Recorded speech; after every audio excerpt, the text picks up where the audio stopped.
Hello बच्चों, आज हम सियाराम शरण गुप्त जी द्वारा लिखी गई कहानी काकी पढ़ेंगे। इस कहानी के पात्र हैं श्यामू, काकी, काका और भोला। पात्र मीन्स करेक्टर, मुख्य पात्र मीन्स मेन करेक्टर। इस कहानी का मुख्य पात्र है श्यामू। आइए कहानी के पात्रों के बारे में जान लेते हैं। श्यामू एक अबोध बालक है। अबोध मीन्स मासूम। वह अपनी माँ को काकी और पिता को काका कहकर बुलाता है। श्यामू की माँ का अचानक निधन हो गया है, इसलिए वह बहुत दुखी रहता है। जब से उसको पड़ोस के बच्चों से यह पता चला है कि उसकी माँ काकी ऊपर राम के यहाँ गई हैं, तब से वह अधिकतर अकेला बैठा बैठा शून्य मन से आसमान की ओर ताका करता है। काकी, जिनका नाम उमा है, श्यामू की माँ और विश्वेश्वर की पत्नी है, इनका निधन हो गया है। काका, जिनका नाम विश्वेश्वर है, श्यामू के पिता और उमा के पति हैं। ये अपनी पत्नी उमा की मृत्यु के कारण बहुत दुखी और परेशान रहते हैं। भोला, श्यामू के यहाँ काम करने वाली सुखिया दासी का लड़का है। ये श्यामू का समवयस्क साथी है। भोला एक मासूम बालक है और यह श्यामू से अधिक समझदार है। ये थोड़ा सा डरपोक भी है। तो आइए कहानी पढ़ना शुरू करते हैं। उस दिन बड़े सवेरे श्यामू की नींद खुली तो उसने देखा कि घर भर में कोहराम मचा हुआ है। उसकी माँ नीचे से ऊपर तक एक कपड़ा ओढ़े हुए कंबल पर भूमि शयन कर रही है और घर के सब लोग उसे घेर कर बैठे बड़े करुण ढंग से विलाप कर रहे हैं। मतलब एक दिन बड़े सवेरे मीन्स अर्ली मॉर्निंग, जब श्यामू सो करके उठा तो उसने देखा कि उसके घर में कोहराम मचा हुआ है, बहुत ज़्यादा हंगामा हो रहा है, बहुत शोर हो रहा है और उसकी माँ को ज़मीन के ऊपर एक कंबल डालकर उसके ऊपर लिटा दिया गया है और उनके शरीर को एक कपड़े से ढक दिया गया है। बाकी जो घर के लोग हैं वे उसकी माँ के आसपास बैठे हुए हैं और बहुत ही करुण ढंग से, मतलब दुखी मन से विलाप कर रहे हैं, रो रहे हैं। जैसे जब किसी की मृत्यु हो जाती है तो उनको ज़मीन पर लिटाकर एक सफ़ेद कपड़े से उनके शरीर को ढक दिया जाता है और बाकी घर के लोग जो उन्हें बहुत प्यार करते हैं वे दुखी मन से उनके लिए रो रहे होते हैं। इसी तरह का दृश्य श्यामू ने देखा जब वो सुबह सो करके उठा। लोग जब उमा को शमशान ले जाने के लिए उठाकर ले जाने लगे तब श्यामू ने बड़ा उपद्रव मचाया। लोगों के हाथ से छूटकर वह उमा के ऊपर जा गिरा। बोला, काकी सो रही हैं, उन्हें इस तरह उठाकर कहाँ लिए जा रहे हो? मैं ना जाने दूंगा। उमा श्यामू की माँ का नाम है। श्यामू अपनी माँ को काकी कहकर बुलाता है। अब जब लोग उमा को शमशान ले जाने के लिए, उनका दाह संस्कार करने के लिए उन्हें उठाकर ले जाने लगे तो श्यामू ने बड़ा उपद्रव मचाया, बहुत ऊधम मचाया, वो बहुत रोया। श्यामू एक अबोध बालक है, अभी मृत्यु को नहीं समझता है। उसको लगता है कि उसकी काकी तो बस सो रही हैं और पता नहीं बाकी लोग उसको क्यों उठा कर लिए जा रहे हैं, उसे क्यों परेशान कर रहे हैं। इसलिए वो कह रहा है कि मैं तो अपनी माँ को, अपनी काकी को कहीं भी नहीं जाने दूंगा। वह बार बार अपनी काकी के पास जा रहा है और लोगों को उमा को शमशान ले जाने नहीं दे रहा है।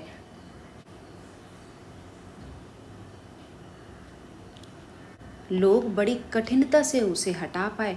अब श्यामू अपनी माँ को शमशान नहीं ले जाने दे रहा था तो लोगों ने उसे बड़ी मुश्किल से हटाया उसकी माँ के पास से। एक दासी, दासी मीन्स काम वाली बाई, उसे राम राम कहकर उसे घर पर ही संभाले रही, उसे घर पर ही उसके पास रही और भगवान का नाम ले रही थी, राम राम राम। और श्यामू को काकी के दाह संस्कार करने के लिए शमशान नहीं जाने दिया। यद्यपि बुद्धिमान गुरुजनों ने उसे विश्वास दिलाया कि उसकी काकी उसके मामा के यहाँ गई हैं। अब क्योंकि श्यामू बहुत दुखी हो रहा था, वो बहुत रो रहा था, बहुत परेशान हो रहा था अपनी काकी के लिए, तो जो घर के बड़े समझदार लोग थे उन्होंने श्यामू से ये झूठ बोला कि उसकी काकी उसके मामा के यहाँ गई हुई है। उन्होंने सोचा कि यह सुन कर के श्यामू का रोना शांत हो जाएगा।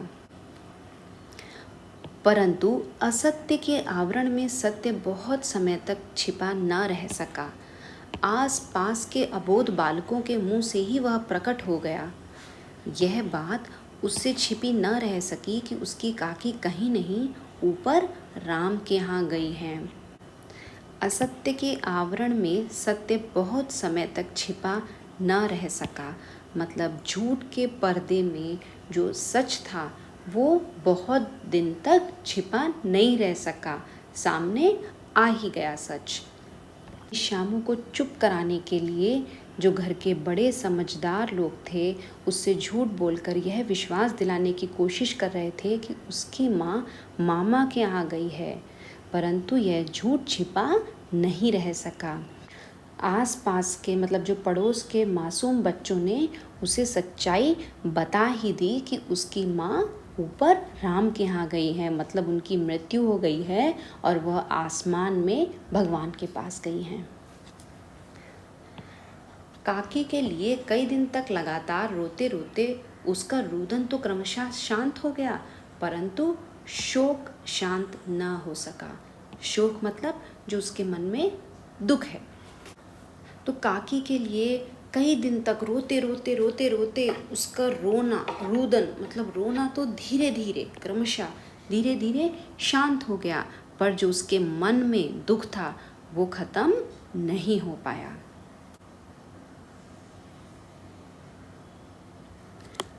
वर्षा के अनंतर 1-2 दिन में ही पृथ्वी के ऊपर का पानी तो आगोचर हो जाता है, परंतु भीतर ही भीतर उसकी आर्द्रता जैसे बहुत दिन तक बनी रहती है, वैसे ही उसके अंतस्थल में वह शोक जाकर बस गया था। मतलब जिस प्रकार से बारिश रुक जाने के 1-2 दिन बाद धरती के ऊपर का पानी तो आगोचर हो जाता है, गायब हो जाता है, लेकिन उसके अंदर की जो आर्द्रता होती है, नमी होती है, जो गीलापन होता है वह बना रहता है। उसी प्रकार से काकी के मरने के बाद श्यामू का रोना तो धीरे धीरे रुक गया था, अर्थात वह बाहर से तो शांत रहता था, परंतु उसके अंतस्थल मतलब अंदर हृदय में वह अभी भी बहुत दुखी था। वह प्रायः अकेला बैठा बैठा शून्य मन से आकाश की ओर ताका करता। प्रायः मीन्स अधिकतर। जब से उसे यह पता चला था कि उसकी काकी आसमान में राम के पास गई हैं, तब से वह अकेला बैठा बैठा शून्य मन से मतलब बिना कुछ सोचे हुए खाली दिमाग से बस आसमान की ओर ताका करता था, मीन्स देखता रहता था। एक दिन उसने ऊपर आसमान में पतंग उड़ती देखी। अब जब वह अधिकतर बैठा बैठा आसमान में देखता रहता था, उसको एक दिन पतंग दिखाई दी। न जाने क्या सोचकर उसका हृदय एकदम खिल उठा, मतलब वह एकदम बहुत खुश हो गया। पता नहीं उसके मन में ऐसा क्या विचार आया था जो एकदम वह बहुत खुश हो गया। विश्वेश्वर के पास जाकर बोला, काका मुझे एक पतंग मंगा दो। विश्वेश्वर श्यामू के पिता का नाम है। श्यामू अपने पिता को काका पुकारता है। तो वो अपने पिताजी के पास गया और उनसे प्रार्थना की कि उसके लिए वे एक पतंग मंगा दें।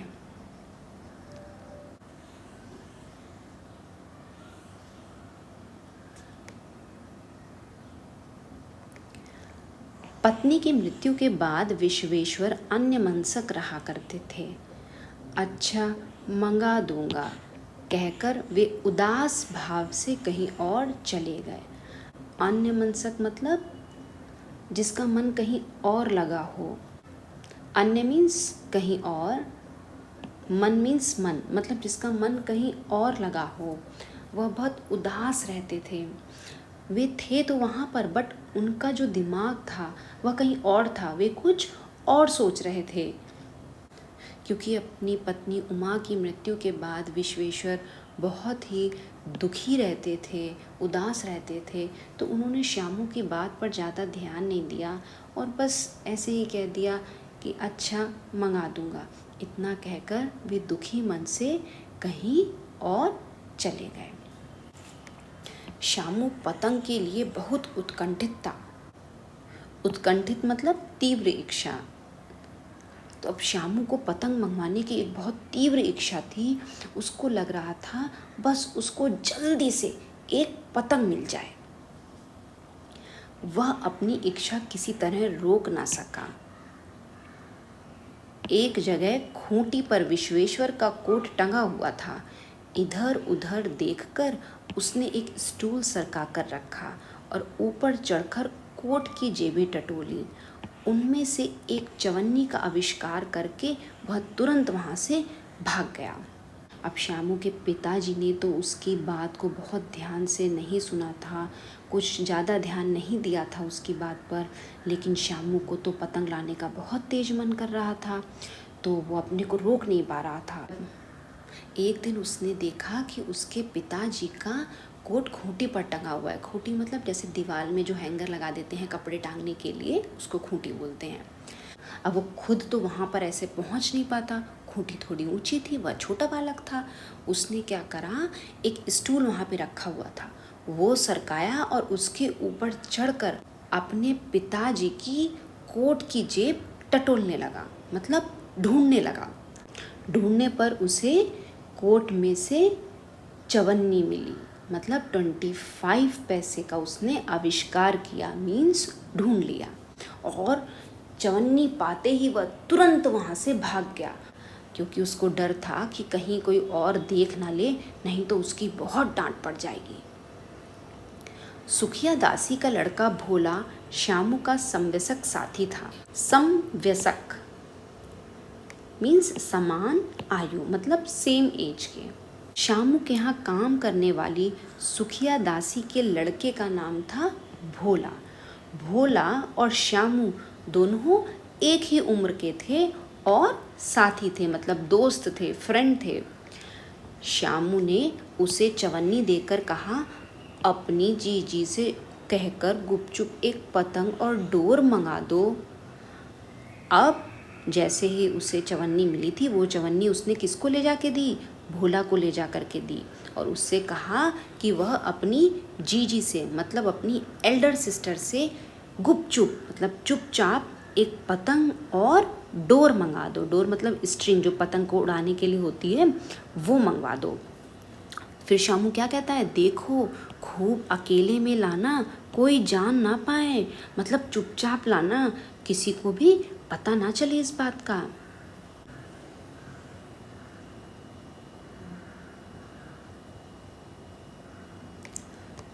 पतंग आई। एक अंधेरे घर में उसमें डोर बांधी जाने लगी। श्यामू ने धीरे से कहा, भोला किसी से ना कहो तो एक बात कहूँ। अब भोला ने श्यामू को पतंग ला करके दे दी। वे दोनों एक अंधेरे घर में गए और उसमें जा कर के पतंग में डोर बांधने लगे। श्यामू के मन में एक बात आई, लेकिन उसने भोला से कहा, ये वो बात तभी बताएगा जब भोला किसी और को न बताए। भोला ने सिर हिलाकर कहा, नहीं, किसी से नहीं कहूँगा। श्यामू ने सिर हिलाकर कहा, मैं यह पतंग ऊपर राम के यहाँ भेजूँगा, इसे पकड़कर काकी नीचे उतरेंगी। मैं लिखना नहीं जानता, नहीं तो इस पर उनका नाम लिख देता। अब श्यामू ने भोला को पतंग मंगाने का कारण बताया। वह पतंग मंगाने के लिए इसलिए जल्दी में था क्योंकि उसको लग रहा था कि मैं पतंग के द्वारा अपनी काकी को ऊपर आसमान में भगवान राम के हाथ से नीचे उतार लूँगा। उसने भोला को यह भी बताया कि उसको लिखना नहीं आता है, नहीं तो वह पतंग पे उनका नाम लिख देता। भोला शामू से अधिक समझदार था। उसने कहा, बात तो बहुत अच्छी है, परंतु एक कठिनता है। यह डोर पतली है, इसे पकड़कर काकी उतर नहीं सकती, इसके टूट जाने का डर है। पतंग में मोटी रस्सी हो तो सब ठीक हो जाएगा। अब भोला को शामू से अधिक समझदार इसलिए कहा गया है क्योंकि शामू की बात सुनने के बाद भोला ने कहा कि शामू, तुम बात तो ठीक कह रहे हो, लेकिन तुम्हारी काकी इस पतंग को पकड़कर नीचे नहीं उतर पाएंगी क्योंकि इसमें डोर बहुत पतली है। अब इतनी पतली डोर को अगर वे पकड़ेंगी तो डोर टूट जाएगी। इसलिए उसने शामू से कहा कि अगर तुम इसमें एक मोटी रस्सी बांध दो फिर तो तुम्हारा काम बिल्कुल ठीक हो जाएगा, फिर काकी नीचे उतर के आ पाएंगी।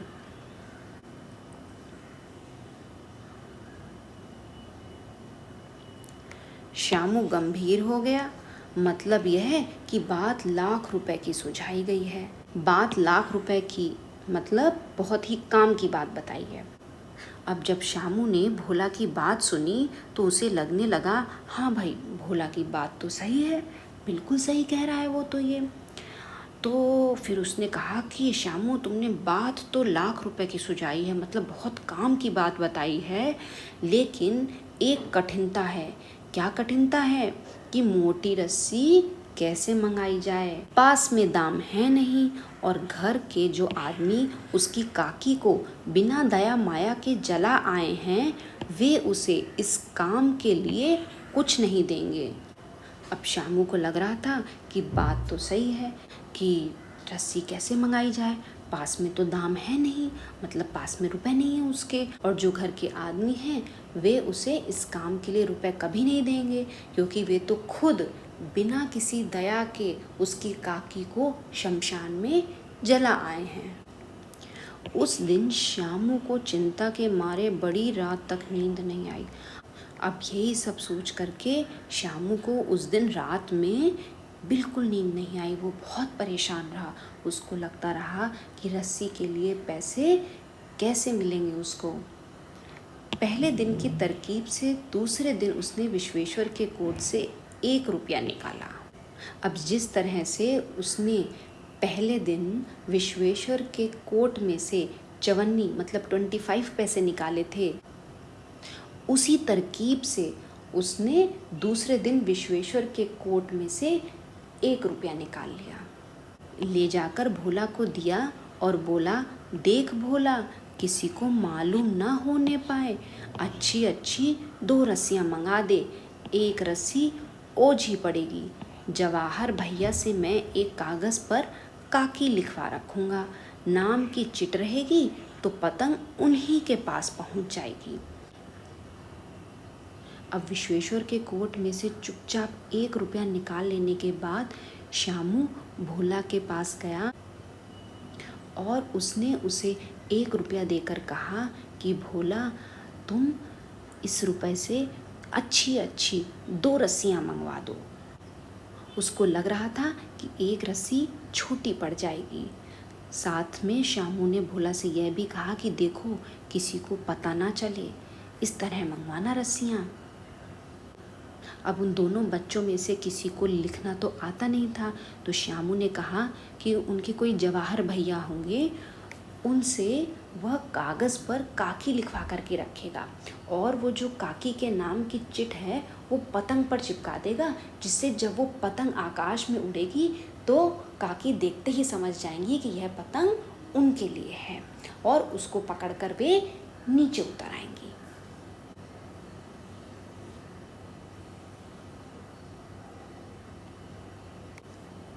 2 घंटे बाद प्रफुल्ल मन से शामू और भोला अंधेरी कोठरी में बैठे बैठे पतंग में रस्सी बांध रहे थे। अब 2 घंटे बाद भोला रस्सियाँ लेकर के आ गया। फिर शामू और भोला एक अंधेरी कोठरी में मतलब एक डार्क रूम में चुपचाप बैठे पतंग में रस्सी बांधने लगे। अकस्मात शुभ कार्य में विघ्न की तरह उग्र रूप धारण किए हुए विश्वेश्वर वहां आ घुसे। अकस्मात मीन्स अचानक, सडनली। अब यहाँ पर शुभ कार्य पतंग के द्वारा काकी को ऊपर राम के यहाँ से नीचे उतारने के लिए जो भोला और शामू पतंग में डोर बांध रहे थे, उस काम को शुभ कार्य कहा गया है। विघ्न मीन्स रुकावट, मतलब किसी कोई अच्छा काम चल रहा हो और उसमें बीच में कोई रुकावट आ जाए। तो यहाँ पर विघ्न कहा गया है विश्वेश्वर के आने को, क्योंकि विश्वेश्वर बहुत गुस्से से आए थे। तो शामू और भोला जो पतंग में डोर बांध रहे थे, उनका वह काम रुक गया। भोला और शामू को धमकाकर बोले, तुमने हमारे कोट से रुपया निकाला है। अब जब विश्वेश्वर को पता चला कि उनके कोट में से रुपए गायब हैं, उन्हें बहुत गुस्सा आया। वो गुस्से में आए और भोला और शामू को डांट कर पूछा कि क्या उन्होंने कोट में से रुपया निकाला है। भोला सकपकाकर एक ही डांट में मुखबिर हो गया। मुखबिर मतलब सीक्रेट बताने वाला, भेद खोलने वाला। भोला को थोड़ा डरपोक इसीलिए कहा गया है क्योंकि उसने विश्वेश्वर की एक ही डांट में सारा भेद खोल दिया।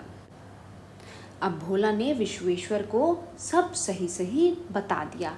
उसने बता दिया कि उसने रुपए नहीं निकाला है और शामू भैया ने पतंग और डोर मंगवाने के लिए निकाला था रुपया। विश्वेश्वर ने शामू को 2 तमाचे जड़कर कहा, चोरी सीख कर जेल जाएगा? अच्छा, तुझे आज अच्छी तरह समझाता हूँ। अब भोला से सच्चाई का पता चलने के बाद विश्वेश्वर को तो बहुत गुस्सा आया। उसको लगा कि शामू तो चोरी सीख रहा है। यह कहकर फिर तमाचे जड़े और कान मलने के बाद पतंग फाड़ दी।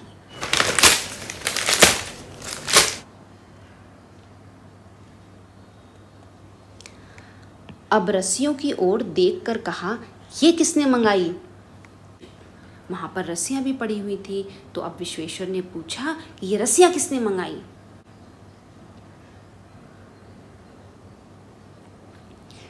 भोला ने कहा, इन्होंने मंगाई थी। कहते थे इनसे पतंग तानकर काकी को राम के यहाँ से नीचे उतारेंगे। अब भोला ने फिर से बता दिया कि ये रस्सियाँ शामू भैया ने मंगाई थी और उसने इनको मंगवाने का कारण भी बता दिया। वो बोला कि शामू भैया कह रहे थे कि पतंग तानकर काकी को आसमान में राम के हाथ से नीचे उतारेंगे।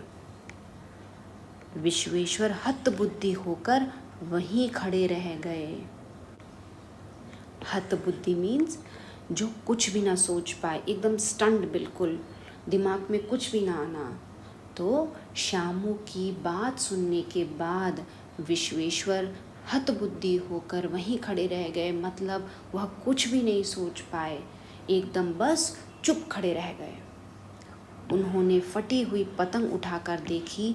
उस पर चिपके हुए कागज़ पर लिखा हुआ था काकी। अब उन्होंने पतंग उठाकर देखी और देखा कि सही में उस पर एक चिट चिपकी हुई है और उस पर लिखा हुआ है काकी। यह कहानी दिल को बहुत कष्ट पहुंचाने वाली है, दिल को छू देने वाली है। लेखक ने एक अबोध मासूम बालक जिसकी माँ की मृत्यु हो गई है, तो वह अपनी माँ से अलग हो जाने के कारण किस तरह के दुख का अनुभव करता है, वह इस कहानी में बताया है। लेखक यह भी बताना चाहते हैं कि बालकों का हृदय बहुत कोमल, भावुक तथा संवेदनशील होता है। वे मातृ वियोग मतलब अपनी माँ से अलग होने की पीड़ा को सहन नहीं कर पाते। तो यहीं पर हमारी कहानी काकी समाप्त होती है। फिर मिलेंगे एक नई कहानी के साथ।